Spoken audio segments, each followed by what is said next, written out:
What's going on, everyone? Jeremy here from the Quarter. I hope you're having a wonderful, wonderful Monday. I'll have, I don't know, 5 or 6 or 7 videos for you today. There's an absolute metric ton of news over the weekend. There was also a YouTube subscriber purge, so please make sure you're still subscribed to your favorite channels. There's a red subscribe button down below the video. I would greatly appreciate it if you're watching this video, if you would support the channel by subscribing. I know it's a pain. Sometimes you got to create an account, but I would greatly, greatly appreciate it. Now, the Babylon Bee, well-known Christian satire website, which is enjoyed by most everybody except for people on the far left, is no stranger to controversy. And yesterday, they had their account locked for a single post. Again, a post from a satire website.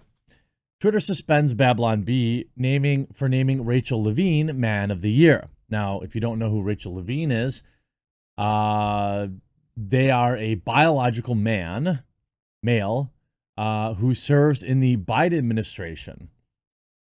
It's not that far off from what we see a lot of, magazines and Hollywood stuff celebrating trans men as females of the year. I mean, right now, the best woman in swimming is a biological man. I always have tried to maintain, and I still maintain, the live and let live stuff. I know I have some viewers that are more hardline, people that maybe are a little more religious, and I understand and respect their beliefs. But for me, it's like, yes, this person is a biological man. I'm only concerned with, are they doing their job better than every other possible candidate? And are they not a token hire for the woke Biden administration? But that's neither here nor there. Twitter locked the account of right-leaning parody site, the Babylon Bee, after it awarded Rachel Levine, the transgender Biden administration official, the title of Man of the Year. The Babylon Bee story was a reaction to USA Today's naming of Levine, who is U.S. Assistant Secretary for Health in the U.S. Department of Health and Human Services, as, quote, one of its Women of the Year. So there's the context, right? Biology matters. Look, it just does, okay? I don't think that you're invalidating somebody in that community by just agreeing on basic science. Does it mean you've got to shove it in their face constantly? No. But also, we have to agree on, the same people that tell you to follow the science are the same people that are always, freaking out about, calling somebody who is a biological male by their, calling them a woman and banning people. So it's incongruent. Now, here's the thing. Twitter's basically holding them hostage. Twitter says it will restore the account, which has more than 1.3 million followers, if the Bee deletes their tweet. But Dylan says he has no intention of doing so. We are not deleting anything, Dylan tweeted from his personal account. He's a CEO. Truth is not hate speech. If the cost of telling the truth is our loss of our Twitter account, so be it. The banned article notes that Levine proudly serves as the first man in the position to dress like a Western cultural stereotype of a woman. He is also an admiral in the U.S. Public Health Service Commission Corps. What a boss. He often wears a dress, which some people think is weird, but he doesn't care one bit, the article continues. Come on, men in India wear dress-type garments, don't they?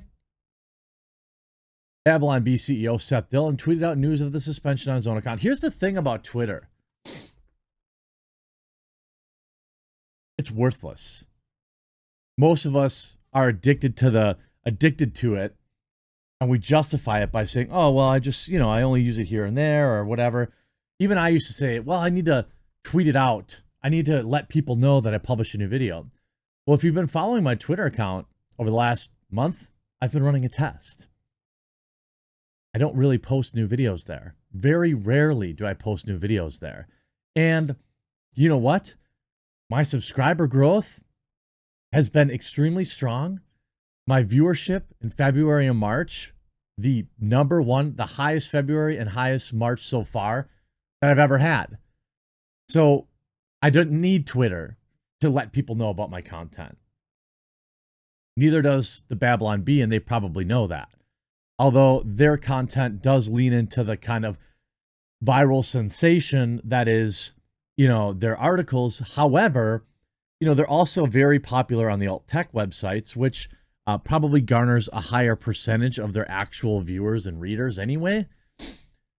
Twitter cited its policy on hateful conduct, which states, quote, "You may not promote hate against certain people based on their race, ethnicity, national origin, orientation, gender, identity, blah, blah, blah. The account you reference has been temporarily blocked for violating this policy." Well, I don't think that it was hateful.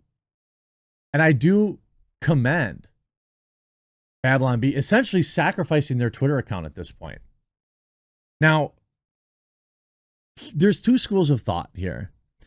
There is mine, which may be self-serving, I admit. But I've always kind of strived to stay in the fight. And I would rather Babylon Bee, maybe use this as promotion and press for the next week and then just delete the tweet. Because I'd rather see them continue to thrive on Twitter and be good for their business. But also, I 100% understand sticking by your morals and having principles, which they clearly do. And also, I have to fold in the analytical data that I already know, at least about my channel, and that my channel's growth isn't really affected by Twitter. In fact, really, Twitter is just a constant stream of negativity. I use it to maybe ask people what's on their minds for topics, but I really, as my Gilded grows, which is like an alternative to Discord that I use, I've got like 5,000 or 6,000 members. There's a link to join in my link tree. Like, I want to just start hanging out there more because I just don't see any value in Twitter. Conservative Christian satire website Babylon Bee has been suspended by Twitter over a tweet. Now, let's look at some of the players here. Here's Kyle Mann, works at the Babylon Bee, also editor-in-chief. Why am I not following him? Anyway, we at the Babylon Bee stated the fact that a man is a man through satire and got locked out of this platform for it. We are living in a clown world. Here's the excuse, I think, is they're saying, well, you're just saying it's satire and you're really just being mean. Except that's an extremely convenient excuse, isn't it? Because you have this, where if they were using satire to make fun of Donald Trump, you think anyone would be worried about him being mean? How about this? How about this for maybe a better example? If the Babylon Bee was using satire to make fun of trans individual, the Jenner guy, Bruce Jenner or Caitlyn Jenner, if the Babylon Bee was making fun of Caitlyn, who is a conservative, do you think Twitter would have suspended them? Ask yourself that question. I think I can hear you. You're saying no, of course not. No. Do you think Twitter would suspend the Babylon Bee if they were making fun of Blair White? Nope. So I can cut right through that baloney sausage that Twitter's putting out there, saying that it's hateful. We're standing. No. You're worried because it's a Democrat, a far left leaning liberal who you agree with politically, and therefore you will say it's hateful. Which is why I talk about and why I commit so much time. I still post on Getter, even though I have suspicions about their platform. I post on Gab, Minds, BitChute, Rumble, Odyssey, everywhere. Because each one of these new alt tech alternatives weakens these sites. And if you see, there's obviously a lot of people talking about it. Tim Pool, the Babylon Bee, has been suspended for referring to a transgender male as a man. 7,500 likes. Ben Shapiro, Babylon Bee, has been suspended from Twitter for noting that Rachel Levine is biologically male, using the word male to describe the phenomenon of being biologically male, as all humans everywhere have for all time. That is where we are. Libby Emmons, Free the Bee, Babylon Bee refuses to delete tweet. Truth is not hate speech. Never censor yourself. Make them ban tens of millions of us. This is Seth Dillon, the CEO. This is just from moments ago or this morning. Twitter's statement to the media in response to our suspension. Quote, the account you reference has been temporarily locked for violating our, quote, hateful conduct policy the account owner is required to delete their violative tweet before regaining access to their account. Seth Dillon writes, they could, of course, delete the tweet themselves, but they won't. It's not enough for them just to wipe it out, meaning Twitter, just to delete the tweet. They want us to bend the knee and admit that we engaged in hateful conduct. And I think that that's an excellent point. It's an excellent point that I missed initially when I thought about that, when I think about this. It's absolutely true. They want him to hit the button and say, I agree that I did something incorrect and that I deserve this punishment and I shouldn't be allowed to speak until I agree with Twitter. I don't know. I really want to see people fight the system, but actually, we're getting very close to the point where there are viable alternatives. I think Gab, for all of my problems with their owner, has the highest ceiling. It's super interactive. Yes, it's basically super right-leaning now. It's a bit of an echo chamber, and so is Getter. But so is Twitter, right?